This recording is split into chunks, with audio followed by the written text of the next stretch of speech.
Question आज हम लोग हल करते हैं। पहला क्वेश्चन है बी आर अम्बेडकर और महात्मा गांधी के मध्य सन 1932 में में हस्ताक्षरित पूना समझौते में प्रावधान था।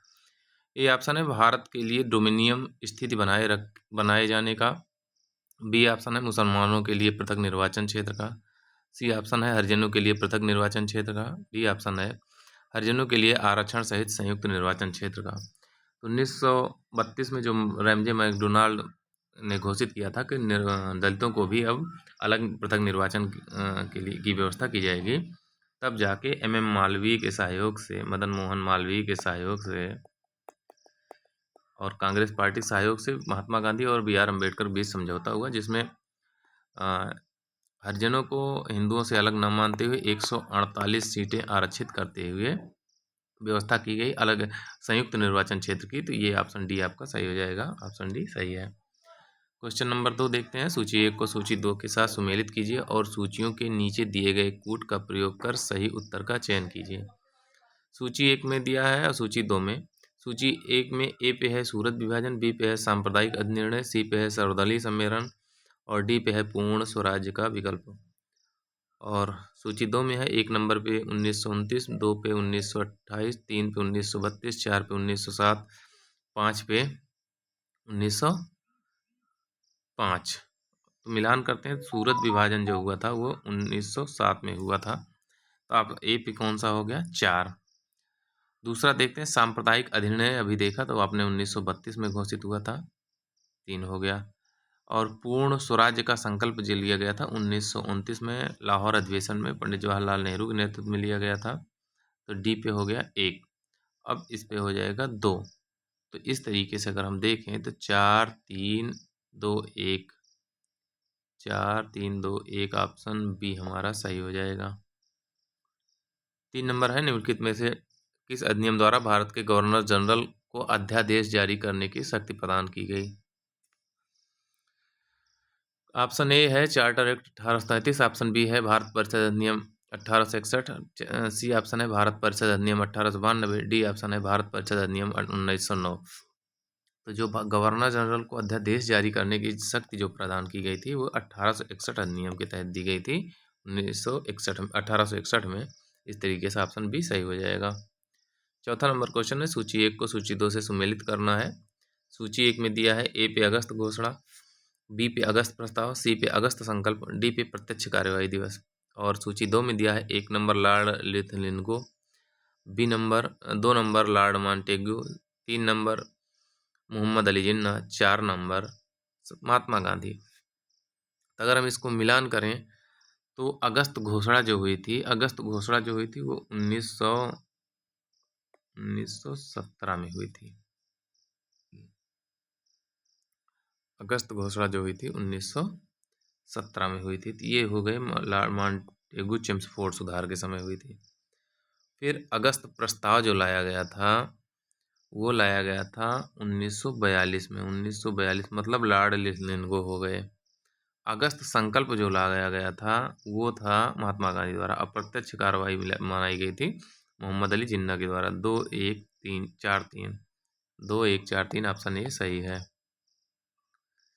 5 नंबर क्वेश्चन देखते हैं। 5 नंबर क्वेश्चन देखते हैं। रेगुलेटिंग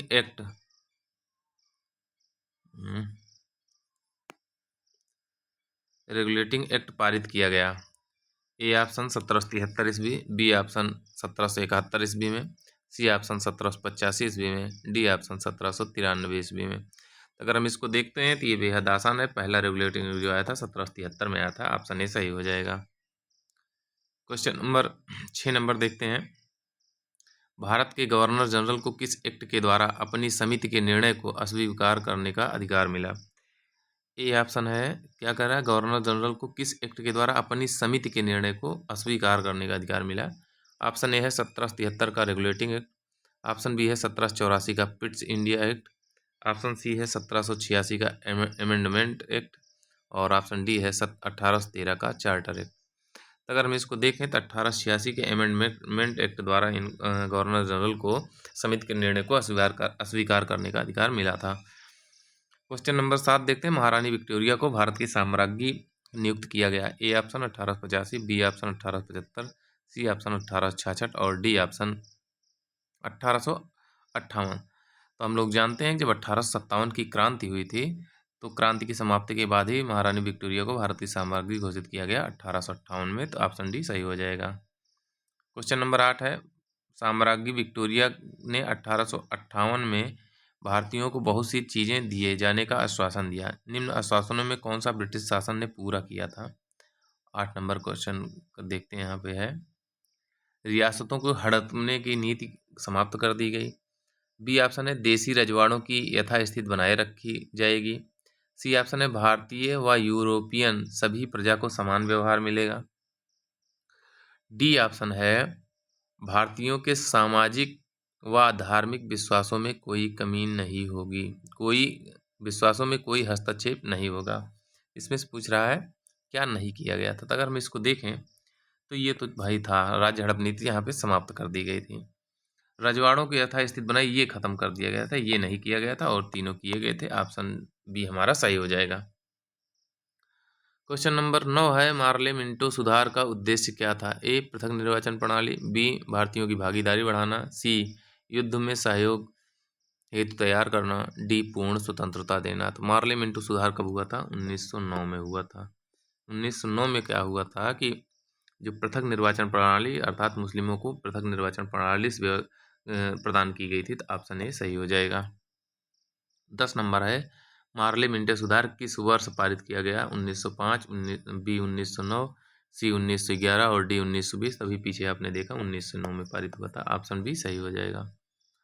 11 नंबर क्वेश्चन है, मुसलमानों के लिए अतिरिक्त निर्वाचन मंडल प्रारंभ में किसके द्वारा लाया गया था? A Cripps mission 1942, B Morley Minto सुधार 1909, सी मॉन्टेगू चेम्सफोर्ड सुधार 1919 और डी भारत सरकार अधिनियम 1935। तभी पीछे यही हुआ, 1909 मार्ले मिंटो सुधार द्वारा मुसलमानों के लिए अतिरिक्त निर्वाचन मंडल का व्यवस्था की गई थी।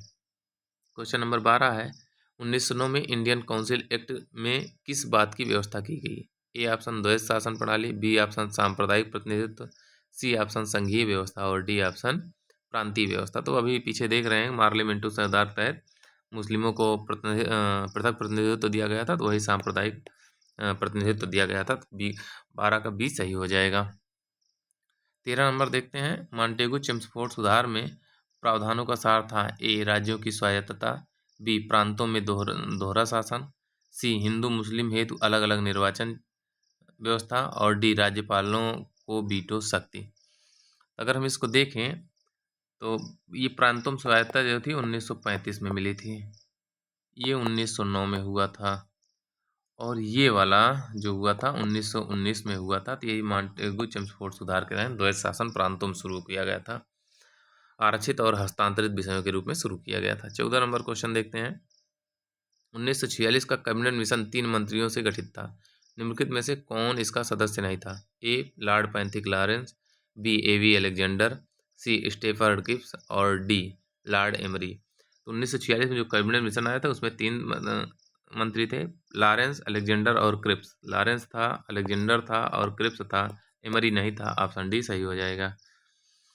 पृथक क्वेश्चन नंबर 15 है, कैबिनेट मिशन योजना के विषय में कौन सा सही नहीं है, पूछ रहा है। ए ऑप्शन प्रांतीय समूहीकरण, बी भारतीय सदस्यों वाला अंतरिम मंत्रिमंडल, सी पाकिस्तान की स्वीकृति और डी संविधान निर्माण का अधिकार। तो अगर हम इसको देखें तो कैबिनेट मिशन ने पाकिस्तान राज्य को अलग नहीं माना था, तो पाकिस्तान की स्वीकृति नहीं दी थी। तो ऑप्शन सी सही हो जाएगा। क्वेश्चन नंबर 16 है, भारत का संविधान लागू होने तक स्वतंत्रता के पश्चात इसका शासन किसके अंतर्गत चलाया गया? ऑप्शन ए है भारतीय नेताओं के परामर्श से बने कानून द्वारा, बी है इंग्लैंड के संविधान के अनुसार, सी है 1935 के भारत सरकार अधिनियम के अनुसार, डी है उपर्युक्त में से कोई नहीं। तो जब भारत संविधान लागू होने तक स्वतंत्रता के पश्चात 1947 से 1950 के बीच की बात कर रहा है, किसके द्वारा चलाया गया? तो 1935 अधिनियम के तहत चलाया गया था। ऑप्शन सी सही हो जाएगा। 17 नंबर है, भारतीयों को वर्ष 1947 में सार्वभौम सत्ता सौंपने की योजना निम्न में से किस नाम से जानी गई? सार्वभौमिक सत्ता जो स्थानांतरण हुआ था। ए ऑप्शन डूरंड योजना, B option Morley Minto Minto Morley योजना, सी ऑप्शन माउंटबेटन योजना, डी ऑप्शन बैबल योजना। तो जो भारत को सत्ता हस्तांतरित हुई थी वो माउंटबेटन योजना के तहत हुई थी। तो ऑप्शन 17 का ऑप्शन सी सही हो जाएगा। 18 नंबर है कौन सुमेल नहीं है, पूछ रहा है। ऑप्शन ए है मार्लो मिंटो सुधार सांप्रदायिक प्रतिनिधित्व, बी ऑप्शन है भारत शासन अधिनियम 1935 स्वशासन, सी ऑप्शन है कैबिनेट मिशन संविधान सभा का गठन, डी ऑप्शन है साइमन कमीशन।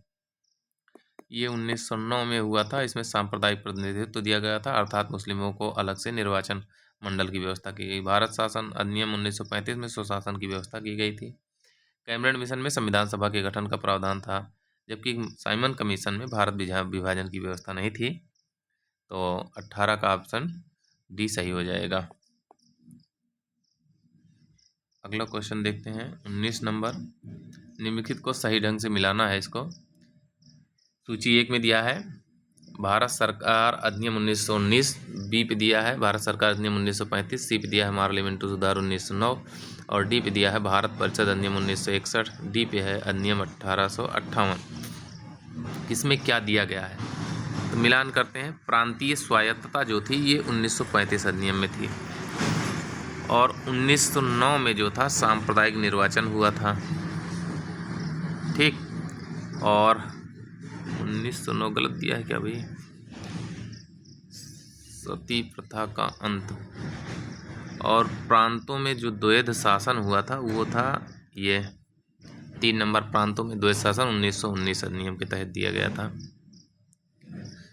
तो अगर हम इसको देखें तो और 1861 के तहत सती प्रथा को का अंत कर दिया गया था और 1858 में वही 57 के बाद ब्रिटिश शासन शक्ति में आ गया। अब मिलान कर लीजिए 3 1 4 2 5, 3 1 4 2 5 ऑप्शन बी सही है। क्वेश्चन नंबर 20 है अखिल भारतीय महासंघ स्थापित करने का प्रावधान शामिल किया गया था।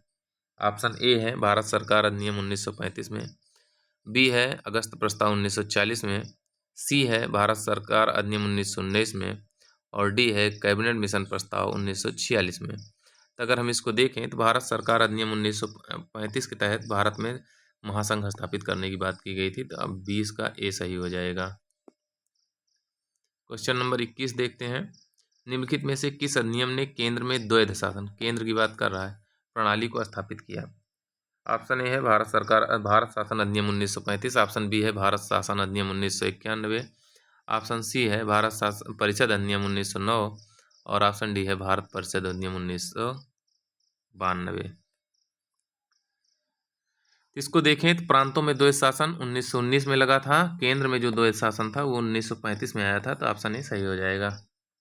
22 नंबर है संघीय प्रणाली का पहला प्रयास भारत सरकार अधिनियम द्वारा किया गया था। ऑप्शन ए 1909, ऑप्शन बी है 1919, ऑप्शन सी है 1935, ऑप्शन डी है इनमें से कोई नहीं।